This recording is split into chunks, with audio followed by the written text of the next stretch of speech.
जय हिंद students, welcome to study for civil services. आज है 15 जून 2024 और आज के करंट अफेयर्स को हम लोग डिस्कस करने वाले हैं। अगर आप किसी भी गवर्नमेंट एग्जामिनेशन की तैयारी कर रहे हो, UPPCS, UPSC, BPSC, Uttarakhand PCS, Himachal civil services, MPPSC, Rajasthan administrative services, CDPSC या किसी भी गवर्नमेंट एग्जामिनेशन की तैयारी कर रहे हो, स्टेट पीएससी की, तो ये या यूपीएससी की, तो ये जो लेक्चर है करंट अफेयर्स का, ये आपके सबसे ज्यादा इंपॉर्टेंट है, क्योंकि यहां पर हम लोग सभी न्यूज को जो है वो कवर करते हैं और यही न्यूज, यही करंट अफेयर्स आपसे एग्जामिनेशन में पूछे जाएंगे, गारंटीड। और प्रीलिम्स और मेंस दोनों पॉइंट ऑफ व्यू से मैं आपकी अंडरस्टैंडिंग बहुत अच्छी क्रिएट करूंगा, तो लेक्चर को एंड तक जरूर देखिएगा। और आप रेगुलर स्टूडेंट है तो फटाक से लाइक का बटन हिट करिए और सपोर्ट करिए और शेयर जरूर करिएगा लेक्चर को। और अगर आप सीरियसली एग्जामिनेशन की तैयारी करना चाहते हैं सिविल सर्विसेज की, तो आप हमारे पेड ग्रुप को जो है वो जरूर ज्वाइन करिए, ज्ञान सर के पेड ग्रुप को। और इस नंबर पर कांटेक्ट करके आप ज्वाइन कर सकते हैं। प्रीलिम्स, मेंस, इंटरव्यू, ऑप्शनल, सब चीज की तैयारी हम यहां पर करवाते हैं। तो चलिए समय ना वेस्ट करते हम लोग सेशन को स्टार्ट करेंगे, बट उससे पहले ये ओनली करंट अफेयर्स का हमारा चैनल है, इसको जरूर ज्वाइन कर लीजिएगा और स्टडी फॉर सिविल सर्विसेज के हमारे चैनल को भी जरूर ज्वाइन करिएगा। टेलीग्राम के ये चैनल्स हैं। चलिए, तो ये सब आज के टॉपिक्स है जिनको एक एक करके हम लोग कवर करने वाले हैं। बहुत इंपॉर्टेंट टॉपिक है, बहुत ध्यान से जो है वो आपको सुनना है एक एक टॉपिक को। तो देखिए, पहला टॉपिक, लोकसभा के अध्यक्ष की यहां पर बात हो रही है, स्पीकर की यहां पर बात हो रही है। नीचे मुझे कमेंट बॉक्स पर लिखकर बताओ, राज्यसभा के अंदर जो प्रिसाइडिंग अथॉरिटी होती है, जो राज्यसभा का जो अध्यक्ष होता है, उसको क्या बोलते हैं? नीचे कमेंट बॉक्स पर जो है वो लिखकर बताओ उनकी क्या नाम है। जैसे लोकसभा के अंदर हम लोग को स्पीकर देखने को मिलता है, वैसे ही राज्यसभा के अंदर कौन है, राइट? तो वो नीचे कमेंट बॉक्स पर लिखकर बताओ फटाक से। तो रिसेंटली 18th लोकसभा के अंदर हम लोग को देखने को मिला, थोड़ा सा इशू जो है वो चल रहा है स्पीकर को इलेक्ट करने के लिए, क्योंकि इस समय गठबंधन की सरकार है। तो ये कहा जा रहा है कि भाई स्पीकर हमारी तरफ से आना चाहिए, हमारी तरफ से आना चाहिए, इसको लेकर थोड़ा सा इशू चल रहा है। बट उस सब चीजों पर हम पढ़ेंगे नहीं, क्योंकि इससे रिलेटेड आपसे एग्जामिनेशन में क्वेश्चन नहीं पूछे जाएंगे। मेनली आपसे एग्जामिनेशन में क्वेश्चन जो है वो किन चीजों से रिलेटेड पूछा जाएगा वो मैं आपको बताऊंगा। पहले तो ये 18th लोकसभा, ये थोड़ा सा ध्यान में रखना। अपार्ट फ्रॉम दैट, स्पीकर यानी कि लोकसभा के जो अध्यक्ष है, उनसे रिलेटेड आपसे क्वेश्चन जो है वो पूछा जाएगा। पहली चीज, हमारे इंडियन कॉन्स्टिट्यूशन में यह कहा गया है कि भाई एक ऑफिस होना चाहिए स्पीकर का और एक डेप्यूटी स्पीकर का, पहला पॉइंट। दूसरा पॉइंट, स्पीकर जो है वो इलेक्ट किए जाते हैं किससे? सिंपल मेजोरिटी के थ्रू। ये फैक्ट आप ध्यान में रखिएगा, साधारण बहुमत के थ्रू जो है वो स्पीकर को, अध्यक्ष को जो है वो चुना जाता है। और इनका टर्म जो है वो कब खत्म होता है अध्यक्ष का? जब जैसे ही लोकसभा डिसॉल्व होती है, लोकसभा खत्म होती है, तो ऑटोमेटिकली स्पीकर का टर्म भी खत्म हो जाता है। बट स्पीकर जो होते हैं, स्पीकर टर्म खत्म हो जाएगा, बट स्पीकर वहां पर रहेंगे तब तक जब तक कि कोई नए स्पीकर इलेक्ट नहीं हो जाते। ये फैक्ट आप ध्यान में रखिएगा, पॉइंट टू बी नोटेड। यहां पर तो लिखा हुआ है, देखो यहां पर क्या लिखा हुआ है कि उनका कार्यकाल सदन के विघटन के साथ समाप्त हो जाता है। ये आधी अधूरी इंफॉर्मेशन है। आप मेरा लेक्चर इसलिए ले रहे हो क्योंकि आपको पूरी इंफॉर्मेशन जो है मिले, राइट, तरीके से, अच्छे से। तो ये फैक्ट ध्यान में रखना कि जब तक नई लोकसभा स्टैब्लिश नहीं हो जाती, नई सरकार स्टैब्लिश नहीं हो जाती, स्पीकर जो होते हैं वो अपने पद को नहीं छोड़ते। सरकार गिर जाती है बट स्पीकर वहीं के वहीं रहते हैं जब तक कि कोई नए स्पीकर अपॉइंट नहीं किए जाते। ये फैक्ट आपको बहुत अच्छे से ध्यान में रखना है, जो यहां पर अभी नहीं लिखा है। इसके अलावा आगे की जो है वो चर्चा करें, स्पीकर रिजाइन भी कर सकते हैं या उनको ऑफिस से रिमूव भी किया जा सकता है, हटाया भी जा सकता है। अब एक पॉइंट बहुत इंपॉर्टेंट, यहां पर लिखा है कि एक मोशन नो कॉन्फिडेंस का जो है वो लाया जाता है, अविश्वास प्रस्ताव जो है वो लाया जाता है स्पीकर के अगेंस्ट, और 14 दिन का उनको नोटिस दिया जाता है। ये लिखा है आर्टिकल 94 में। गलत है ये स्टेटमेंट पूरा का पूरा गलत है, सही नहीं है। पहला पॉइंट, आर्टिकल 94 में स्पीकर के रिमूवल की बात की गई है। नो कॉन्फिडेंस मोशन सरकार को हटाने के लिए होता है, ना कि स्पीकर को। हो जाता है कभी कभी यहां पर कुछ ऐसे सोर्सेज से पॉइंट्स को उठा लिया जाता है, यही मैं आपको सिखा रहा हूं। कई बार जब हम पढ़ते हैं ना बिना किसी गाइड से, मैं क्या हूं, मैं आपका एक गाइड हूं, मैं आपको बताऊंगा क्या चीज सही है, क्या चीज गलत है। और यही गलती होती है जब आप खुद से पढ़ते हो, तो आपको तकलीफें जो है वो क्यों होती हैं? कई बार सोर्सेस पे कुछ मिसप्रिंट हो जाता है, गड़बड़ी हो जाती है। बट जब आप किसी के मार्गदर्शन में नहीं होते, तब आप गलतियां हर बार करते हो, आप गलत चीज पढ़ के चले जाते हो। अब देखो, या ये पढ़ के जाओगे आप कि एक मोशन नो कॉन्फिडेंस का लाया जा रहा है स्पीकर के अगेंस्ट। भैया, स्पीकर के अगेंस्ट नो कॉन्फिडेंस का मोशन नहीं होता है। अविश्वास प्रस्ताव जो होता है वो सरकार को गिराने के लिए होता है, वो सरकार के अगेंस्ट होता है, गवर्नमेंट के अगेंस्ट होता है, ना कि स्पीकर के अगेंस्ट। स्पीकर का रिमूवल होता है, उसको हटाने की प्रक्रिया होती है, राइट? तो ये चीज जरूरी है और इसीलिए तो आप मेरा लेक्चर सुन रहे हो, और रेगुलर सुनो, क्योंकि यही कुछ गड़बड़ियां होती है जो बेसिकली मैं आपकी करेक्ट करूंगा। अब स्पीकर की पावर्स, यहां पर तो इसकी कुछ चंद पावर लिखी है, बट स्पीकर की बहुत सारी पावर्स होती हैं। और आज आपका टास्क ये है, लक्ष्मीकांत की किताब से स्पीकर की पूरी पावर्स आप पढ़ेंगे, स्पीकर के टॉपिक को आप पढ़ेंगे, और पढ़ने के बाद मुझे नीचे कमेंट बॉक्स पर लिखकर बताएंगे कि सर स्पीकर का टास्क कंप्लीट कर लिया मैंने। लिख लो, नोट बना लो कि आज के दिन आपको स्पीकर के टास्क के बारे में पढ़ना है। अब देखो, स्पीकर का काम क्या होता है भाई, सरकार जो है वो जितनी भी चीजें कर रही हैं तो उनको जो है वो क्या करेगा, स्पीकर जो है वो प्रेजेंट करेगा। प्रेजेंट इन द सेंस कि जो भी गवर्नमेंट किस प्रकार से चलनी चाहिए, प्रॉपर कंडक्ट जो होता है वो हाउस के अंदर स्पीकर जो है वो डिक्लेयर करता है, राइट। तो ये फैक्ट आप ध्यान में रखिएगा। तो जितना भी गवर्नमेंट का बिजनेस है वो डिसाइड किया जाता है स्पीकर के द्वारा, और ये किसके कंसल्टेशन में डिसाइड किया जाता है, लीडर ऑफ हाउस यानी कि ऑनरेबल प्राइम मिनिस्टर के कंसल्टेशन के साथ स्पीकर कि किस प्रकार से गवर्नमेंट का बिजनेस चलना चाहिए वो डिसाइड करते हैं। नेक्स्ट पॉइंट, स्पीकर जो है उनके पास बहुत सारी पावर्स होती हैं, किस प्रकार से हाउस जो है चलना चाहिए, लोकसभा किस प्रकार से चलनी चाहिए, उस चीज को डिसाइड करता है स्पीकर।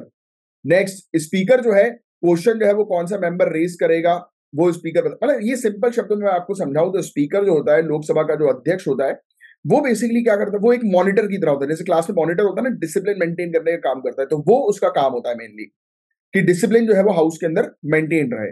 नेक्स्ट, स्पीकर की पावर की अगर हम बात करें तो देखो, इतनी पावर होती है कि स्पीकर ये होता है कि नहीं भाई, ये हाउस के अंदर ये चीज गलत है, इसको नहीं करना है, मतलब वो डिसाइड करता है, वो डिसाइडिंग अथॉरिटी होता है कि नहीं भाई आप ये गलत कर रहे हो, आपको ये चीज नहीं करनी है, तो ये स्पीकर जो है वो डिसाइड करता है। तो ये फैक्ट आप थोड़ा सा ध्यान में रखिएगा। स्पीकर जो है बताता है कि एक पर्टिकुलर बिल जो है वो वॉइस वोट के थ्रू जो है वो लाया जाए, राइट। इवन स्पीकर का रोल नो कॉन्फिडेंस मोशन में भी हम लोग को जो है वो देखने को मिलता है। मोस्ट इंपॉर्टेंट इसका रोल हम लोग को देखने को मिलता है नो कॉन्फिडेंस मोशन के दौरान। अच्छा मुझे एक बताओ, एक बात बताओ कि स्पीकर जो होते हैं, अगर कोई बिल जो है वो लाया जाता है, क्योंकि स्पीकर भी हाउस का एक मेंबर हम लोग को देखने को मिलता है, अगर कोई हाउस में बिल लाया जाता है तो क्या स्पीकर अपना वोट डाल सकता है? हाँ या ना? सिंपल, वीडियो पॉज करो, नीचे कमेंट बॉक्स पे लिखकर बताओ हाँ या ना। अब मैं आपको बता दूं, हर बिल पर स्पीकर अपना वोट नहीं देते हैं। स्पीकर अपना वोट तब देंगे जब 50-50 हो जाएगा, तब उसका कास्टिंग वोट होगा, उसका वोट फिर माना जाएगा। जब 50-50 यानी कि इक्वल वोट्स हो गए, तब उसका कास्टिंग वोट होगा, ये डिसाइड करने के लिए कि भाई बिल पास करना है कि नहीं करना है। तो ये कास्टिंग वोट जो है वो अपना देता है, निर्णायक मत जो है ये अपना देते हैं स्पीकर, जो कि आर्टिकल 100 यानी कि अनुच्छेद 100 में जो है वो लिखा हुआ है। इवन अगर हम बात करें 10 शेड्यूल, जो मेंबर के डिस्क्वालिफिकेशन से रिलेटेड हम लोग को देखने को मिलती है, सदस्य की अयोग्यता, यानी कि किसी भी सदस्य को जो है वो एज अ एमपी के तौर पर डिस्क्वालीफाई जब किया जाता है तो उसमें स्पीकर का रोल होता है। डिस्क्वालिफिकेशन से रिलेटेड पूरी कार्रवाई जो है वो स्पीकर करता है, जिसके बारे में 10वें शेड्यूल के अंदर, 10 शेड्यूल के अंदर जो है वो मेंशन है, 10वीं अनुसूची में। और 10 शेड्यूल एंटी डिफेक्शन लॉ से रिलेटेड हम लोग को देखने को मिलता है, दल बदल विरोधी कानून से रिलेटेड हम लोग को देखने को मिलता है, जिसको 52nd कॉन्स्टिट्यूशनल अमेंडमेंट एक्ट 1985 के तहत जो है वो लाया गया था। तो ये फैक्ट आप थोड़ा सा ध्यान में रखिएगा, बहुत इंपॉर्टेंट फैक्ट है, रिलेटेड एग्जामिनेशन में पहले क्वेश्चन पूछा जा चुका है कि 10 शेड्यूल किससे रिलेटेड है, तो एंटी डिफेक्शन लॉ यानी कि दल बदल विरोधी कानून से रिलेटेड है। तो इसमें तो बहुत लिमिटेड इंफॉर्मेशन दी गई है स्पीकर से रिलेटेड, बट इसलिए मैंने आपको टास्क दिया है कि आज की दिन आपको स्पीकर के बारे में पूरी चीज जो है वो पढ़नी है। क्लियर? तो ये एक छोटे से टॉपिक था जिसके बारे में मैंने आपको बताया, ये सब फैक्ट्स थोड़े से आप ध्यान में रखिएगा। नेक्स्ट आगे की टॉपिक की बात करें तो national health claim exchange, NHCX, ये एक रीसेंट इनिशिएटिव है नेशनल हेल्थ अथॉरिटी का। नेशनल हेल्थ क्लेम एक्सचेंज किसका रीसेंट इनिशिएटिव है? राष्ट्रीय स्वास्थ्य प्राधिकरण का रीसेंट इनिशिएटिव है, और इनके साथ भारतीय बीमा नियामक और विकास प्राधिकरण, insurance regulatory and development authority of India, IRDAI ने मिलकर ये इनिशिएटिव शुरू किया है। यानी कि NHA और IRDAI ने मिलकर NHCX नाम का एक इनिशिएटिव लेकर आए। अब देखो, पहली चीज की बात करें, इसमें IRDAI है, insurance regulatory and development authority of India, मतलब कहीं ना कहीं इंश्योरेंस की जो है वो यहां पर बात हो रही है, राइट। तो आप, और एक और चीज गाइस मैं आपको बता दूं, आज की डेट में अगर आपने अर्निंग करना शुरू कर दिया है और अगर आपके पेरेंट्स का मेडिकल इंश्योरेंस नहीं है और आपका खुद का मेडिकल इंश्योरेंस नहीं है, तो सबसे पहली फुर्सत में अपना मेडिकल इंश्योरेंस करवा लो यार, क्योंकि आपको नहीं पता कि कब किस समय पर कोई ऐसी प्रॉब्लम आ जाए और आपको हॉस्पिटल्स के चक्कर लगाने पड़ जाए। और जब मेडिकल इंश्योरेंस नहीं होता है ना, इतनी तकलीफ होती है ना जिसकी कोई हद नहीं। बट अगर आपके पास मेडिकल इंश्योरेंस है ना, तो आप बिल्कुल फ्री रहते हो, रिलैक्स रहते हो कि चलो ठीक है देख लेंगे यार, हॉस्पिटल का जितना भी पैसा होगा खर्च होगा वो इंश्योरेंस कंपनी जो है वो हैंडल करेगी। मैं लिटरली इस बात का भुक्तभोगी हूं और उसी के बाद मैंने इंश्योरेंस जो है वो करवा लिया, मतलब पेरेंट्स का। हमारा पहले से इंश्योरेंस था बट वो लैप्स हो गया था एजेंट के चक्कर में। फिर मैंने जो है वो एक कंपनी जैसे पॉलिसी, आपसे क्या बोलना छुपाना, मतलब आपको तो मैं सही चीज में गाइड करूंगा। मैंने पॉलिसी बाजार के थ्रू जो है वो डिस्कस किया और पॉलिसी बाजार ने मुझे वेरियस ऑप्शंस दिए, तो मेरे पापा का और मम्मी का अलग अलग इंश्योरेंस जो है वो करवाया। और अभी रिसेंटली से मम्मी की हेल्थ जो है वो खराब हो गई थी, तो मुझे टेंशन लेने की जरूरत नहीं पड़ी। अपोलो हॉस्पिटल में एडमिट किया, 40,000 रुपए जो है वो खर्चा लगा था और अपनी जेब से मात्र 1500 या कुछ 1800 रुपए कुछ गए थे बस। तो ये और कैशलेस इंश्योरेंस करवाओ कि भाई आप वहां जाओ और वहां जाके एक मेरे ख्याल से टीपीए एक होता है, हर एक हॉस्पिटल में होता है, थर्ड पार्टी असिस्टेंट शायद उसको बोलते हैं अगर मैं गलत नहीं हूं तो एक टीपीए एक डिपार्टमेंट होता है हॉस्पिटल के अंदर, आपको उनसे मिलना रहता है, आप उनको अपनी डिटेल्स दे दो और आपका इलाज जो है वो शुरू हो जाता है। तो जरूर करवा लो यार, अगर नहीं है तो जल्द से जल्द पैसे इकट्ठा करके सबसे पहला काम ये करो कि अपने पेरेंट्स का इंश्योरेंस कराओ। क्योंकि जब आपके पेरेंट्स का, अभी देखो स्टार्टिंग में मेरे साथ भी होता, जब मैंने करवाया था ना बहुत किचर किचर कर रहे थे कि अरे यार फालतू तुम पैसे खर्च कर रहे हो। क्योंकि मेरे फादर का इंश्योरेंस जो है, क्योंकि उनको मतलब अटैक आया था तो उनको स्टंट लगा हुआ है, तो उनका जो इंश्योरेंस है वो मेरे ख्याल से शायद 22 या 24 एक कुछ हजार का है और मम्मी का इंश्योरेंस है वो 15 1 हजार का है। तो अब सोचो आप, अब मैं 3 साल से मैंने 3 साल से करवा लिया था, यानी कि 3 साल पुरानी बात है, क्योंकि जब ये घटना घटी थी मतलब 2019, 3 साल भी नहीं, थोड़ा ज्यादा हो गया, 2019 की जो है वो बात है। तब उस समय जो है मैंने डिसाइड कर लिया था कि भैया मुझे इंश्योरेंस है वो करवाना है। दोनों पेरेंट्स का पहले भी था बट वो लैप्स हो गया था एजेंट के चक्कर में, बट मैंने करवा लिया क्योंकि मैंने कहा भाई कभी भी कोई प्रॉब्लम आती है तो आपको टेंशन लेने की जरूरत नहीं होती, आप बिल्कुल रिलैक्स रहते हो कि भाई जितने भी हॉस्पिटल है बड़े बड़े आप किसी में भी जो है वो जा सकते हो बिना कुछ सोचे। तो इंश्योरेंस जरूर करा लो, 2.5 लाख का कराना है 2.5 का कराओ, 5 का कराना है 5 का कराओ, वो आपके ऊपर है, बट करवा जरूर लो। उससे कम का कराना है उससे कम का करा लो, बट जरूर करवा लो यार, इससे बहुत बेनिफिट मिलता है। तो मैंने आपको क्या बताया कि ये जो टॉपिक है ये वही इंश्योरेंस से रिलेटेड है, राइट। तो ये एक क्या है, डिजिटल प्लेटफॉर्म जिसका मेन ऑब्जेक्टिव है इंश्योरेंस क्लेम को जो है वो आसान बनाना। क्योंकि और अच्छी जगह से इंश्योरेंस करवाना भाई, अच्छी कंपनी से, हर कोई फर्जी कंपनी से मत करा लेना। क्योंकि ये टॉपिक ही इसलिए आया है क्योंकि काफी सारी ऐसी कंपनी आपसे प्रीमियम तो ले लेती हैं बट जब आप क्लेम करते हो तो वो रिजेक्ट हो जाता है क्लेम।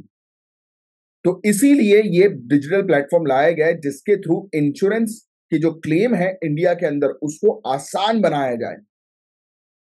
ये बेसिकली एक बहुत इंपॉर्टेंट स्टेप है जिसके थ्रू हमारी कंट्री के अंदर हेल्थ केयर को जो है वो सस्ता बनाया जा रहा है। और मेन ऑब्जेक्टिव आज की डेट में इंडिया में ये भी है कि सभी लोग का इंश्योरेंस होना चाहिए। आप फॉरेन कंट्री चले जाइए भैया, वहां पे तो मैंडेटरी होता है, कंपलसरी होता है कि इंश्योरेंस करवाना, बट इंडिया में ये कंपलसरी नहीं है। और आप आने वाले समय के अधिकारी हो, ब्यूरोक्रेट्स हो, ऑफिसर्स हो, आपको जो है वो लोगों को गाइड करना है। तो आप खुद पहले अपने आप को तो सिक्योर कर लो भैया। तो थोड़े अपनी पॉकेट मनी, अपनी सेविंग, जो भी पैसा आप कमा रहे हो तो उसका कुछ हिस्सा जो है वो जमा करो और इंश्योरेंस जो है वो करवा लो यार। अपने पेरेंट्स का एटलीस्ट करा लो, आप अपनी आपको चिंता नहीं, क्योंकि देखो आपके लिए तो आपके घर वाले सब कुछ कर लेंगे यार, बट जब घर वालों को प्रॉब्लम आएगी तो आपके पास वो स्ट्रॉन्ग पिलर होना चाहिए। तो अभी आप डिसीजन लो और अपने घर वालों का इंश्योरेंस करवाओ। नेक्स्ट, आगे की चर्चा करें, क्योंकि देखो यार अपन आलतू फालतू जगह पे तो बहुत खर्च कर देते हैं यार, कि मूवी देखने चले गए, ये खा लिया वो खा लिया, अपने घर वालों के लिए नहीं कर सकते यार। मतलब महीने का मेरे घर वालों का इंश्योरेंस तो थोड़ा महंगा हुआ था। The reason being is that क्योंकि पापा को तो प्रॉब्लम थी, बट आप एक वो भी होता है, मम्मी पापा दोनों का एक साथ भी इंश्योरेंस होता है। अगर किसी को कोई प्रॉब्लम नहीं है तो तुरंत इंश्योरेंस कराओ भैया। और इंश्योरेंस एजेंट्स को या जब भी इंश्योरेंस करा रहे हो प्री एग्जिस्टिंग डिजीज के बारे में बता देना। ये कई बार गलती करते हैं लोग कि पहले से कोई डिजीज है, कोई एजेंट बोल देता है अरे कोई जरूरत नहीं बताने की, बट जब हॉस्पिटलाइजेशन में जब एडमिट होते हैं ना तो डॉक्टर को तो पता रहता है कि भाई इनको तो पहले से परेशानी थी, जैसे बीपी वीपी की लोग छुपा देते हैं। और ऐसी चीज जब होती है ना तब इंश्योरेंस रिजेक्ट हो जाता है क्लेम। तो जो भी प्रॉब्लम है वो क्लियर बताओ, क्योंकि 3 साल के बाद वो जितनी भी प्री एग्जिस्टिंग डिजीज होती है वो पूरी की पूरी कवर्ड हो जाती है, तो आपको टेंशन लेने की जरूरत नहीं है, तो बता दो, वो ज्यादा अच्छा है। नेक्स्ट, आगे की चर्चा करें तो इसका मेन ऑब्जेक्टिव ये है कि भाई बहुत आसान बनाना इंश्योरेंस क्लेम को, पेपरलेस करना और सिक्योर करना, कि भाई किसी प्रकार से लोगों को परेशानी ना आए क्लेम लेते समय। और देखो ये फैक्ट लिख लो, बहुत इंपॉर्टेंट फैक्ट है कि हमारी कंट्री के अंदर 2047 तक इंश्योरेंस फॉर ऑल को अचीव करना है, कि हमारी कंट्री के अंदर हर एक इंडिविजुअल के पास जो है वो अपना इंश्योरेंस होना चाहिए, मेडिकल इंश्योरेंस। नेक्स्ट, ये प्लेटफॉर्म का मेन ऑब्जेक्टिव वही है कि सिंप्लीफाई करना, आसान बनाना, कैशलेस क्लेम की प्रोसेस को जल्दी करना, कि लोगों का कैशलेस क्लेम जो है वो हो जाए। कई बार पता है मैंने ये भी देखा हुआ है कि जब लोग कैशलेस क्लेम नहीं करवाते ना, तो वो अपना पैसा देते हैं, इंश्योरेंस कंपनी रिजेक्ट कर देती है, फिर आप कुछ नहीं कर सकते। कैशलेस करवाओ, कार्ड बन के आएगा, आपको सिर्फ हॉस्पिटल जाना है, टीपीए डिपार्टमेंट को दिखाना है। बड़े से बड़े कितने बड़े हॉस्पिटल, मैं तो अपोलो गया था यार, 5 स्टार सर्विस मिल गई मम्मी को, 5 स्टार सर्विस लिटरली। और हमें कुछ खर्च करने की जरूरत नहीं, 1500 या 1800 के आसपास कुछ बिल लगा था बस, और 5 स्टार सर्विस, मजा आ गया था। तो वही चीज है भाई, अपने घर वालों के लिए नहीं किया कुछ, तो फिर क्या किया यार जिंदगी में। उनने तो हमारे लिए अभी तक बहुत कुछ कर दिया, अब आपका टाइम आ गया। देखो, आउट ऑफ पॉकेट एक्सपेंडिचर या एक्सपेंस जिसको हम लोग जो है वो बोलते हैं, ये बहुत इंपॉर्टेंट चीज है, इंपॉर्टेंट टर्म है। आपने देखा होगा कि लोगों के घर बार, प्रॉपर्टी, खेत सब बिक जाते हैं। मैंने देखा हुआ ना लोगों को, मेरे घर के पास में एक बड़ा सा हॉस्पिटल है, बंसल हॉस्पिटल, मैंने देखा हुआ है। बाहर जो है वो गांव के बेचारे लोग जो है वो बैठे रहते हैं, अपना घर बार सब बेच बेच देते हैं। कोई घर में एक किसी व्यक्ति को कोई बड़ी परेशानी हो गई, तो घर में बड़ी दिक्कत आती है, आउट ऑफ पॉकेट एक्सपेंडिचर हो जाता है, यानी कि पूरी जेब जो है वो खर्च हो जाती है, खाली हो जाती है। तो मेन ऑब्जेक्टिव यही है कि क्लेम की प्रोसेस को जो है वो आसान करना, मेनली पेपरलेस करवाना। तो ये सब चीजें बस, और कुछ नहीं है इस टॉपिक के अंदर। और आज की डेट में बहुत ज्यादा जरूरी है कि आउट ऑफ पॉकेट एक्सपेंस को जो है वो रिड्यूस करना, राइट, चीजों को फास्ट करना, क्लेम की प्रोसेस को, बस।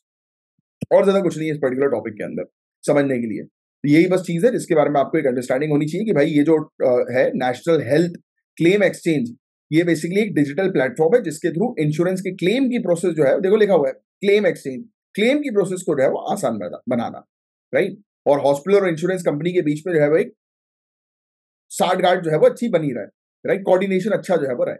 इसमें सबसे बड़ा प्रॉब्लम यही है कि हॉस्पिटल और इंश्योरेंस कंपनी के बीच का कोऑर्डिनेशन कई बार ये होता नहीं है। तो इनकरेज किया जाए कि भाई हॉस्पिटल और इंश्योरेंस कंपनी जो है वो दोनों ही NHCX प्लेटफॉर्म में जो है वो अपने आप को रजिस्टर करें, और ट्रेनिंग दें उनके ऑफिशियल्स को कि भाई इस प्लेटफॉर्म में जो है वो अपने आप को रजिस्टर करने के बाद क्लेम की प्रोसेस को जो है वो आसान बनाया जाए, फेयर बनाया जाए, ट्रांसपेरेंट बनाया जाए, पारदर्शी होनी चाहिए पूरी की पूरी प्रोसेस, राइट। फिर इसके अलावा ट्रस्ट जो है वो बिल्डअप करना पॉलिसी होल्डर्स के बीच में। तो ये सब चीजें हम लोग को इसके अंदर देखने को मिल रही है। और एक और चैलेंज है साइबर सिक्योरिटी का, क्योंकि डिजिटल प्लेटफॉर्म है तो साइबर सिक्योरिटी का चैलेंज तो होगा ही होगा। यस, तो ये चीज है। अब बहुत इंपॉर्टेंट टॉपिक, पंचायती राज इंस्टीट्यूशन, अक्सर एग्जामिनेशन में आता है। आप अगर अपने प्रीलिम्स के पेपर को जो है वो देखेंगे तो आपके यूपीएससी के प्रीलिम्स में बकायदा जो है वो एक पॉइंट पंचायती राज इंस्टीट्यूशन का नजर आता है। और कल जो है वो यूपीएससी का एग्जामिनेशन है, और आप में से शायद कुछ स्टूडेंट्स होंगे या काफी सारे स्टूडेंट्स होंगे यूपीएससी 2024 में अपीयर होने वाले हैं। सो अभी से मैं आपको बोल देता हूँ ऑल द वेरी बेस्ट, घबराने की किसी को कोई जरूरत नहीं है। पूरे साल तक आपने मेहनत करी है, तो अब वो टाइम आ गया है कि अपनी मेहनत को जो है वो सफल बनाने का।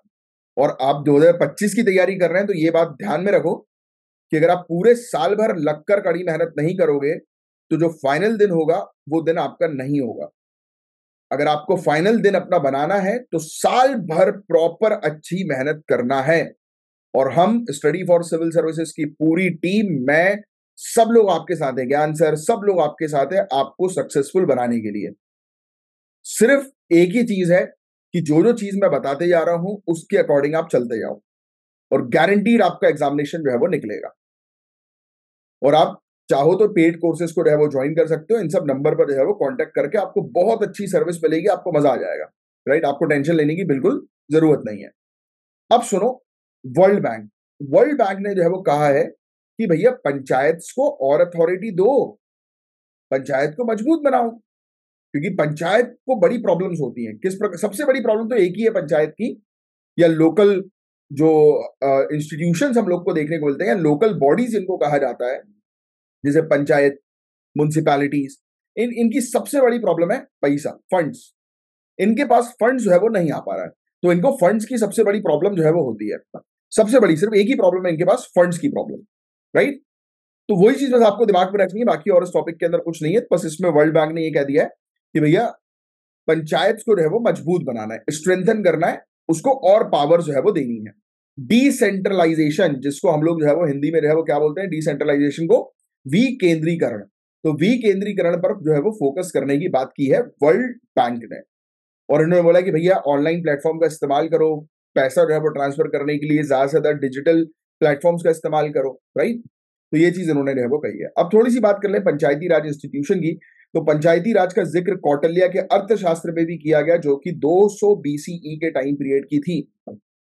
चंद्रगुप्त मौर्य, कौटिल्य, आपको पता होगा इनके बारे में, राइट? नहीं पता तो पता करना ही है, पढ़ना ही है आपको, और बहुत आसान है भाई, ये सब चीजें कोई डिफिकल्ट नहीं है, कोई रॉकेट साइंस नहीं है सिविल सर्विसेज की तैयारी। इंटरेस्ट के साथ पढ़ोगे तो सब चीज आसानी से समझ में आएगी।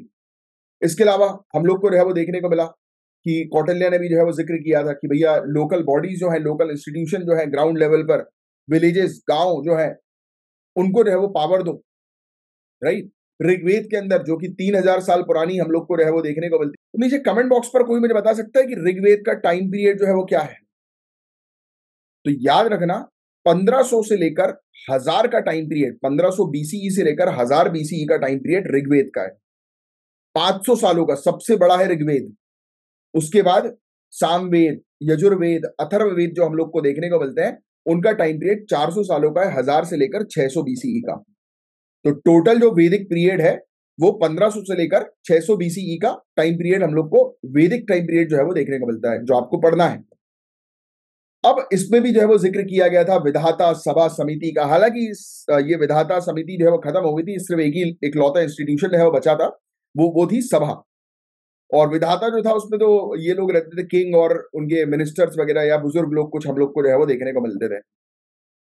फिर 1992 का समय आता है, उस समय 73rd कॉन्स्टिट्यूशनल अमेंडमेंट एक्ट लाया गया, जो कि पंचायती राज इंस्टीट्यूशन से रिलेटेड था। और 74th कॉन्स्टिट्यूशनल अमेंडमेंट एक्ट किससे रिलेटेड था? नीचे कमेंट बॉक्स पर लिखकर बताओ। और ये दोनों आज आपको पढ़ना है, ये दूसरा आपका टास्क है। 73rd और 74th कॉन्स्टिट्यूशनल अमेंडमेंट एक्ट, ये आपको पढ़ने, इससे रिलेटेड अक्सर एग्जाम में क्वेश्चन पूछे जाते हैं। फिर मिनिस्ट्री ऑफ पंचायती राज, ये बेसिकली एक नई मिनिस्ट्री जो है वो बनाई गई थी, राइट? 2004 में हम लोग को जो है वो देखने को मिला, पंचायत से रिलेटेड जितने भी मामले उसको डील करने के लिए। बट आज की डेट में सबसे बड़ी प्रॉब्लम, आप जितनी भी प्रॉब्लम देखोगे, ये चार प्रॉब्लम्स आपके सामने लिखी हुई है, ये चारों प्रॉब्लम सिर्फ एक ही है, वो है फंड की, पैसे की।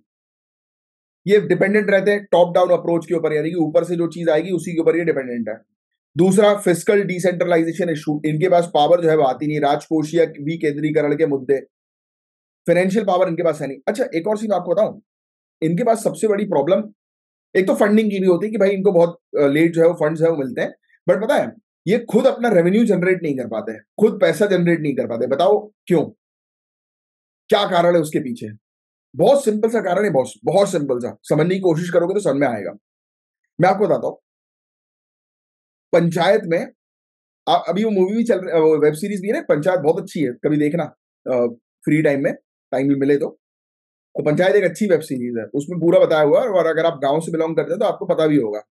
यार आप जो है वो अपने बेसिकली प्रधान को जो है वो इलेक्ट करते हो, राइट? पंचायत के अंदर, राइट?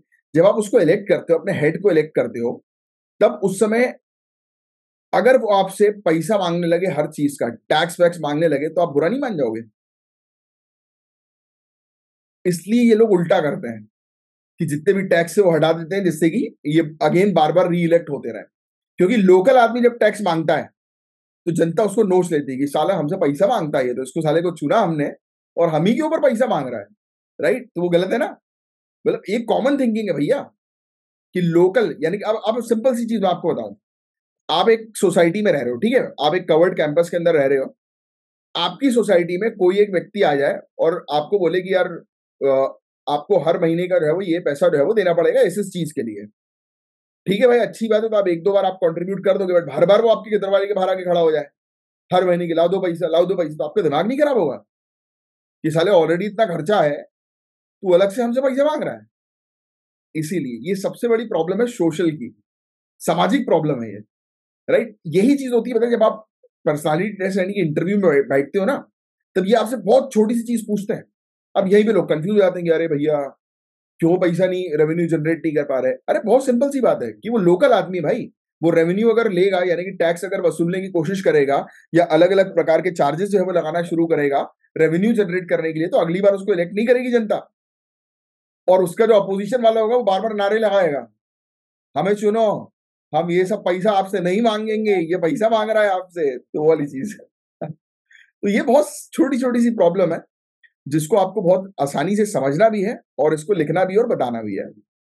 अब स्टेटस पंचायती राज इंस्टीट्यूशन का क्या है? तो रिजर्व बैंक ऑफ इंडिया की रिपोर्ट बताती है कि फाइनेंशियल डायनेमिक्स पंचायती राज इंस्टीट्यूशन के इंडिया के अंदर कुछ इस प्रकार से है कि पंचायत सिर्फ 1% रेवेन्यू का अर्न कर पाती है अपने टैक्सेस के थ्रू, सिर्फ 1%। वही मैंने आपको बताया, सोशल इश्यूज जो यहाँ पर लिखा नहीं है वो मैंने आपको बताया। और इनके पास जितना ही पैसा आता है वो ग्रांट्स के थ्रू आता है, अनुदान के थ्रू आता है। यानी कि अगर सेंट्रल गवर्नमेंट या कोई डिपार्टमेंट उनको उनके ऊपर रहम कर दे तो उससे उनको जो है पैसा मिल जाता है, बस। तो ये चीज है। अब ग्रांट्स भी सेंट्रल गवर्नमेंट की तरफ से अप्रोक्सीमेटली 17 लाख रुपए हर एक पंचायत को दिया जाता है। स्टेट गवर्नमेंट जो है वो टोटल 3,25,000 3.25 लाख जो है वो हर एक पंचायत को जो है वो प्रोवाइड कराती है। तो ये चीज यहाँ पर हम लोग को देखने को मिल रही है। तो अब क्या किया जाए? तो भाई करने की आवश्यकता है 3 F। इनके काम पर फोकस करो कि अच्छी तरीके से फंक्शन कर सके इफेक्टिवली।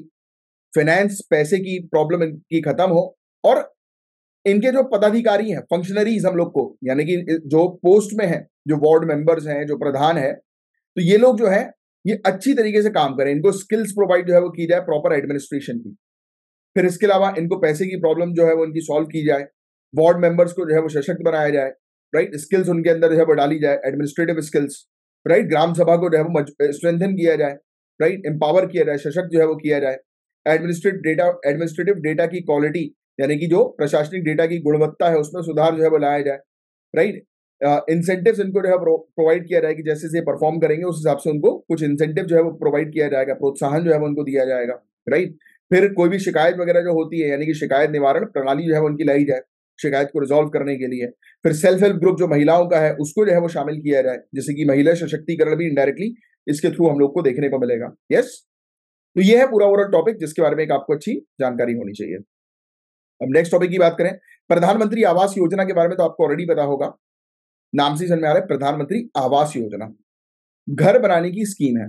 इसका मेन ऑब्जेक्टिव यह था कि 2022 तक सभी के पास पक्का मकान होना चाहिए। क्या होना चाहिए? पक्का मकान होना चाहिए। तो ऑनरेबल प्राइम मिनिस्टर ने अभी अप्रूवल दे दिया कि 3 करोड़ घर जो है वो बनाए जाएंगे, जिनमें से 2 करोड़ घर गांव क्षेत्र में और 1 करोड़ घर जो है वो अलॉट किए जाएंगे जिन लोगों के पास घर नहीं है उनको शहरी एरियाज में। अब हम इसके बारे में समझते हैं। 2016 में ये स्कीम जो है वो लाई गई थी। मिनिस्ट्री का नाम याद रखना, मिनिस्ट्री ऑफ रूरल डेवलपमेंट, ग्रामीण विकास मंत्रालय के द्वारा 2016 में ये स्कीम जो है वो तैयार की गई। इसका मेन ऑब्जेक्टिव यही है कि पक्का घर जो है वो प्रोवाइड कराना जनता को। प्रधानमंत्री आवास योजना अर्बन, जो शहरी एरिया की जो स्कीम हम लोग को देखने को मिलती है, जो 2015 में जो है वो लॉन्च की गई थी। और इसका मेन ऑब्जेक्टिव यही है कि 2022 तक सभी के पास पक्का मकान जो है वो शहरी एरियाज में होना चाहिए, राइट। तो ये चीज हम लोग को देखने को मिली। बट कुछ प्रॉब्लम्स है इस स्कीम के अंदर, जैसे कि भाई स्कीम तो आ गई बट इंप्लीमेंट नहीं हो रही है, राइट। काम इस पर जो है वो नहीं हो रहा है, राइट। पेपर पर काम हो गया बट एक्चुअल में घर बन नहीं रहे, राइट। एग्जीक्यूशन प्रॉपर तरीके से जो है वो नहीं हो रहा है, अनुचित निष्पादन हम लोग को जो है वो देखने को मिल रहा है। यानी कि वही मैंने सेम चीज की, घर जो है वो नहीं बन रहा है, पैसे की दिक्कत हम लोग को जो है वो देखने को मिल रही है, फंड जो है वो ट्रांसफर नहीं हो रहा है घर बनाने के लिए, घर बन भी रहे हैं तो बहुत बेकार क्वालिटी के हम लोग को देखने को मिल रहा है। तो ये सब चीजें आप ध्यान में रखिएगा। प्रॉपर कोऑर्डिनेशन नहीं है, स्वच्छ भारत मिशन, मनरेगा, जल जीवन मिशन, उज्जवल योजना, तो इनके साथ जो है प्रॉपर कोऑर्डिनेशन हम लोग को जो है वो नहीं देखने को मिल रहा, राइट। अवेयरनेस की दिक्कत है, लोगों को पता भी नहीं आज की डेट में कि कौन से डॉक्यूमेंट चाहिए घर बनवाने के लिए, क्या होना चाहिए, राइट। क्या चीज करने की अब आवश्यकता है कि भाई जल्द से जल्द पैसे को जो है वो ट्रांसफर करो, क्योंकि पैसा होगा तभी तो घर बनेंगे।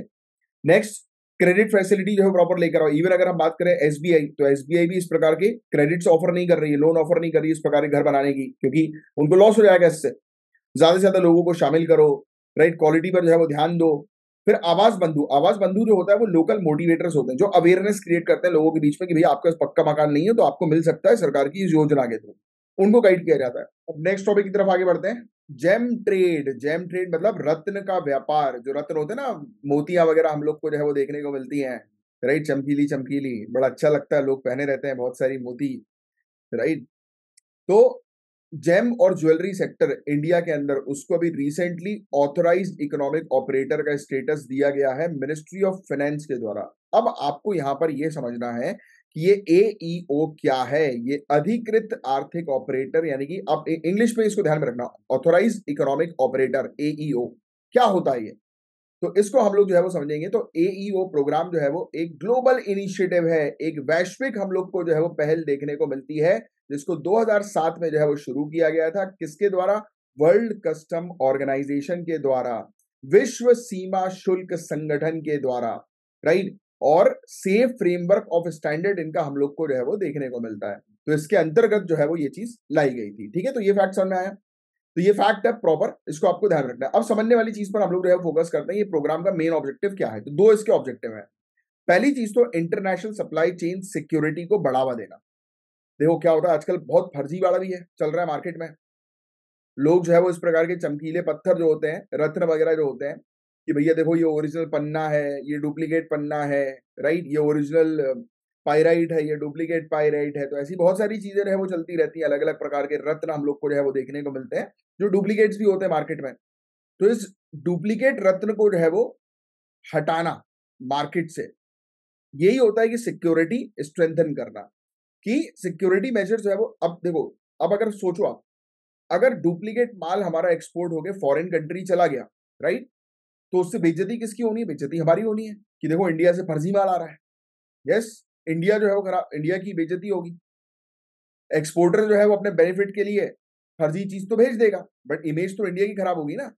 तो इसी इमेज को बचाने के लिए ऑथराइज्ड इकोनॉमिक ऑपरेटर हम लोग को जो है वो देखने को मिलता है, राइट। तो यानी कि ये प्रोग्राम हम लोग को देखने को मिलता है। तो इसका मेन ऑब्जेक्टिव ये है कि इस प्रकार की सिक्योरिटी जो है वो, काउंटर फीटिंग, जो फर्जीवाड़ा जो हम लोग को देखने को मिलता है ना, चलता है, तो उसको रोकना, तस्करी को रोकना, स्मगलिंग को रोकना। तो ये इसका मेन ऑब्जेक्टिव है, पहला। दूसरी चीज, ट्रेड फ्लो को बढ़ावा करना, क्योंकि अगर किसी कंट्री को पता लग गया कि हाँ भाई इंडिया से आने वाला माल जो है वो बिल्कुल श्योर शॉट जो है वो अच्छा होता है, ओरिजिनल होता है, इसमें कोई डुप्लीकेट माल नहीं होता, तो लोग इंडिया से ही परचेज करेंगे। तो ये इंटरनेशनल लेवल का प्रोग्राम है। और इंडिया के अंदर जो हम लोग को देखने को मिल रहा है कि जो जेम्स और ज्वेलरी वाला डिपार्टमेंट है, इसको ये एईओ का स्टेटस मिल गया, जो कि बहुत बड़ी बात है और बहुत अच्छी बात है कि हमारी कंट्री से ज्वेलरी और जितने भी ये रत्न वगैरह, जेम्स वगैरह जो हम लोग को देखने को मिलते हैं, वो अब ज्यादा मात्रा में एक्सपोर्ट होंगे, उससे हमारे पास अच्छा एक बिजनेस जो है वो होगा। बस इतनी सी चीज आपको ध्यान में रखनी है, राइट। और इंडिया का एईओ प्रोग्राम हमने शुरू किया था 2011 में कि भाई इस प्रकार के हमारे, मतलब जितने भी हमारे प्रोडक्ट्स वगैरह जो होते हैं वो ओरिजिनल ही रहें, किसी प्रकार की स्मगलिंग ना हो। तो इन सब चीजों पर हम फोकस जो है वो करते हैं, राइट। और एक्सपोर्ट हो ज्यादा से ज्यादा प्रोडक्ट्स हमारे, बस इतनी सी चीज जो आपको ध्यान में रखनी है। वर्ल्ड कस्टम ऑर्गेनाइजेशन के बारे में बात करें तो 1952 में जो है वो, 1952 में जो है वो इसको स्टैब्लिश किया गया था as a custom cooperation council के तौर पर, जो कि एक इंडिपेंडेंट इंटर गवर्नमेंटल बॉडी हम लोग को देखने को मिलती है, जिसका मेन ऑब्जेक्टिव क्या है? Custom administration. कस्टम डिपार्टमेंट के बारे में तो आप सभी लोग जानते होंगे कि भाई, सुना होगा आपने कि माल कस्टम में अटक गया। कस्टम का माल देखो सस्ते में मिल जाता है। देखो इस जालसाजी में मत पड़ना। काफी सारे लोग आपको ऐसा बेवकूफ बनाएंगे ना, और बनाते भी ये लोग कि हम तो कस्टम से माल उठाते हैं भैया, ये देखो ये चीज मार्केट में जो है मिल रही है 1 लाख रुपए की, आपको जो है हम दे देंगे 50,000 में। भैया इतने सस्ते में कैसे दे रहे हो? अरे हम कस्टम से ले लेते हैं ना, साला फर्जी दे देगा वो। तो ऐसे चक्कर में मत पड़ो, लेना है तो ओरिजिनल लो, दुकान से लो, वो ज्यादा अच्छा है। थोड़ा रुक के लो, पैसा नहीं है तो दूसरा उसका ऑल्टरनेटिव ले लो, पर वो मत लो भैया। फर्जी वाले के सस्ते के चक्कर में मत पड़ा करो कभी। अपने एटीट्यूड को चेंज करो। मैंने देखा है कि लोग हर चीज में सस्ते के चक्कर में पड़े रहते हैं, भाई जहां सस्ता मिल जाए हमें, जहां कम कॉस्ट की चीज मिल जाए, भगे जा रहे हैं। ऐसा नहीं होता भाई।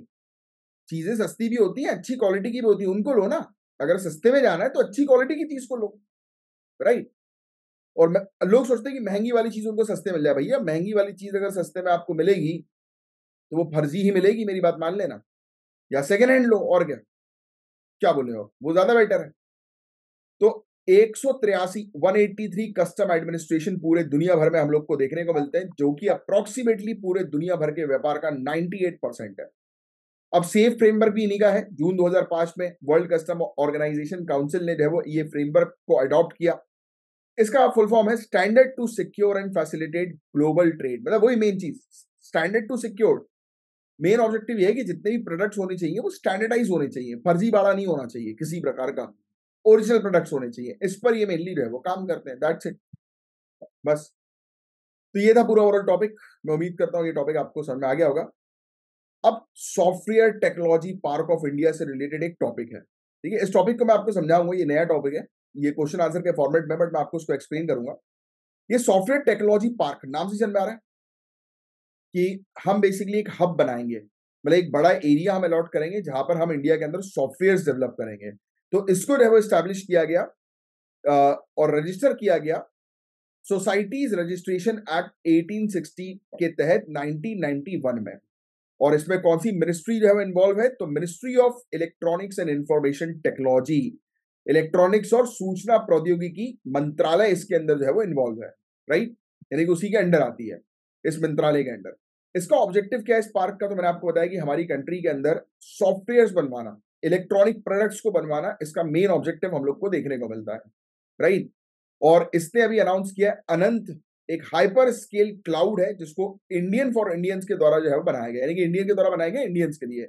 ये हाइपर स्केल क्लाउड क्या है? क्लाउड सुना आपने? क्लाउड मतलब बादल वाला क्लाउड नहीं है। यहाँ पर आपने क्लाउड सर्विस सुनी होगी, जैसे एग्जांपल के तौर पर एप्पल का क्लाउड आपने सुना होगा, गूगल का क्लाउड, आप जहां पर आप अपना डेटा सिक्योर करके रखते हो उसको बोलते हैं क्लाउड, कि आप कहीं पर भी रहो, आप एक क्लिक में अपने डेटा को जो है वो निकाल सकते हो। जैसे वन ड्राइव जो हम लोग, गूगल ड्राइव जो होती है ना, वो एक प्रकार का क्लाउड है, राइट, कि जहां पर आप अपना डेटा जो है वो रख सकते हो, राइट। अमेजॉन, मेरे ख्याल से एक अमेजॉन का AWS हम लोग को देखने को मिलता है, जिस जो कि वेबसाइट वगैरह का जो है वो देता है, सर्विस जो है वो प्रोवाइड कराता है, वेबसाइट क्लाउड की सर्विस प्रोवाइड कराता है, राइट। तो वो चीज हम लोग को देखने को मिलती है, तो यही चीज है।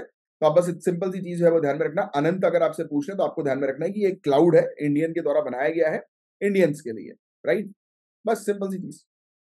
नेक्स्ट टॉपिक की तरफ हम आगे बढ़े, तो यहाँ पर हॉकिंग रेडिएशन हम लोग को एक देखने को मिल रहा है। हॉकिंग रेडिएशन जो है वो एक आइडिया है जिसके तहत ब्लैक होल जो है वो एक थर्मल रेडिएशन रिलीज करता है। अगर हॉकिंग रेडिएशन आ जाए, आपको रिलेट करना है उसको ब्लैक होल के साथ, कि ब्लैक होल एक प्रकार का रेडिएशन जो है वो रिलीज करता है, राइट, थर्मल रेडिएशन। ठीक, और एक और टॉपिक एक स्टडी के थ्रू पता लगा है कि जो छोटे ब्लैक होल्स होते हैं वो गर्म होते हैं और वो ज्यादा रेडिएशन रिलीज करते हैं एज कंपेयर टू बड़े ब्लैक होल। बहुत सिंपल सी चीज ध्यान में रखिएगा। और ग्रेविटेशनल वेव्स जो है वो डिटेक्ट कर सकती है ब्लैक होल को, ब्लैक होल मर्जर को। ब्लैक होल जब आपस में मर्ज करते हैं तो ग्रेविटेशनल वेव्स उनको डिटेक्ट कर लेती है, और बाकी दूसरी चीज है वो डिटेक्ट नहीं कर पाती। मतलब जैसे कि ये कंफर्म नहीं हुआ है कि गामा रेज टेलीस्कोप जो है वो स्पॉट कर सकती है high energy photons black hole से निकलने वाले। बस ये एक साइंस एंड टेक्नोलॉजी का छोटा सा टॉपिक था, इसमें आपको बस दो चीज ध्यान में रखनी है। हॉकिंग रेडिएशन, हॉकिंग रेडिएशन एक आइडिया है जिसके थ्रू हमें देखने को मिलता है कि ब्लैक होल जो है उससे थर्मल रेडिएशन लीक हो रहा है, रिलीज हो रहा है, और छोटे जो ब्लैक होल्स होते हैं वो ज्यादा गर्मी और रेडिएशन रिलीज करते हैं एज कंपेयर टू बड़े ब्लैक होल। ठीक है, और ग्रेविटेशनल वेव्स जो है वो डिटेक्ट कर लेते हैं ब्लैक होल के मर्जर को। और अभी तक ये सब चीज सामने नहीं आई है कि गामा रेज जो है वो फोटॉन्स को डिटेक्ट कर लेते हैं, तो ये चीज अभी तक जो है वो सामने नहीं आई है। अब एक मेंस का क्वेश्चन आपके लिए हम लोग को रहे वो देखने को मिल रहा है कि software technology park of India का रोल और इम्पैक्ट आपको रहे वो बताना है बस। और आईटी सेक्टर में इसके क्या फायदे हम लोग को जो है वो देखने को मिलेंगे या क्या नुकसान देखने को मिलेंगे, तो उसके बारे में आपको 250 वर्ड में जो है वो इसका आंसर जो है वो लिखना है। तो ट्राई करो, प्रैक्टिस करो इसका आंसर लिखने की थोड़ा थोड़ा, राइट। तो बस यही था आज का टॉपिक, और अब हम मिलेंगे मंडे वाले दिन। तब तक के लिए बाय, टेक केयर। और कल आपकी छुट्टी नहीं है, संडे वाले दिन। जो लोग एग्जाम लिख रहे हैं वो तो आप जाओ एग्जाम देने, and all the very best आप सभी लोगों को। जो एग्जाम नहीं लिख रहे हो तो आपके लिए संडे वाला दिन जो होता है वो रिवीजन का होता है, कि पूरे हफ्ते तक जो मैंने आपको पढ़ाया है संडे वाले दिन रिवाइज करो भैया। ठीक है, चलिए अब मैं मिलूंगा आपसे मंडे को। तब तक के लिए bye, take care, have a great day ahead. जय हिंद।